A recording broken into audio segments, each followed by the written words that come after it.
Okay, our third look at transformations is looking at rotations. And again, the key concepts are really important. So for a rotation, there are things that change and things that stay the same.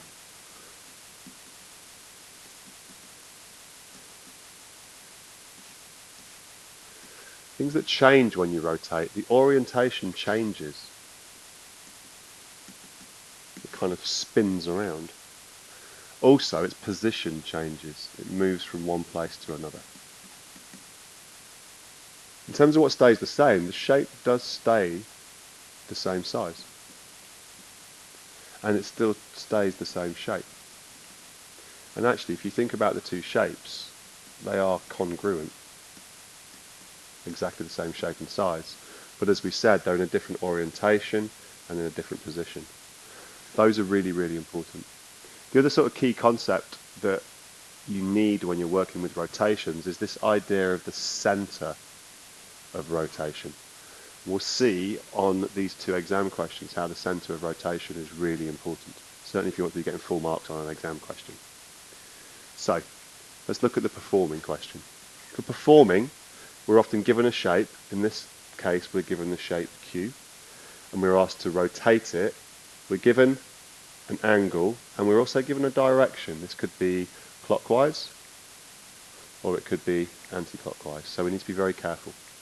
We're also given the center of rotation. In this case, 1, 0 is the coordinate. So here is the center of rotation. Now when you're going to perform this, tracing paper is a very helpful thing for you to have. If you have your tracing paper with you, what you're able to do, and I'll show you this here, is you're able to trace around that shape. So if we trace around the original shape here, which is Q, as carefully as I can, then I've now traced around it. What I can do with that, imagine this tracing paper on top here. What we're going to do is pin, and this is where you put your sharp pencil in. That's the position, the center of rotation that's not going to move. So as I turn my tracing paper in this way, clockwise 90 degrees, what we're going to see here is that this turns. And as this turns clockwise 90 degrees, it's going to end up just there. What we can do is carefully peel back our tracing paper and mark the vertices of the new shape. So there's one here, one here, one here, and one here.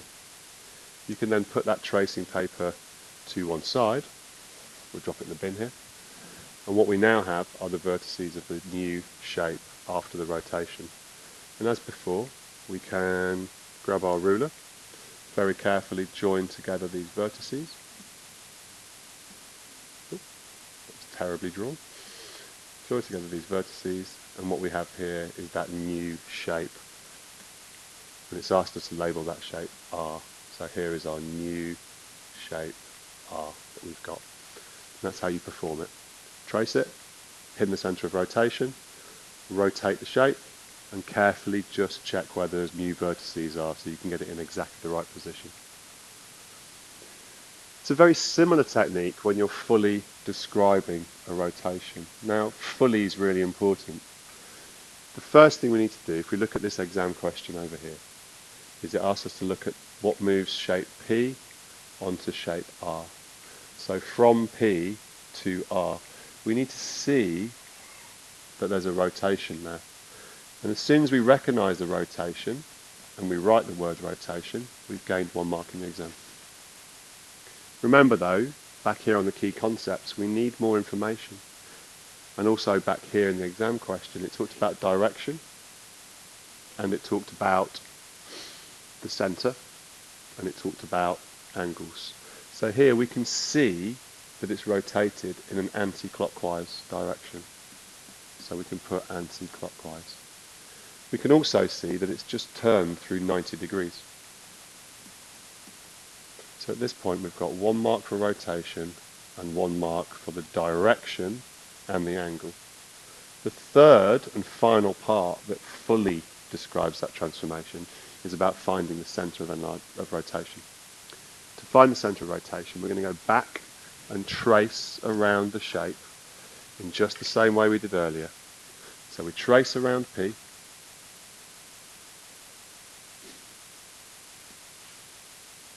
as such.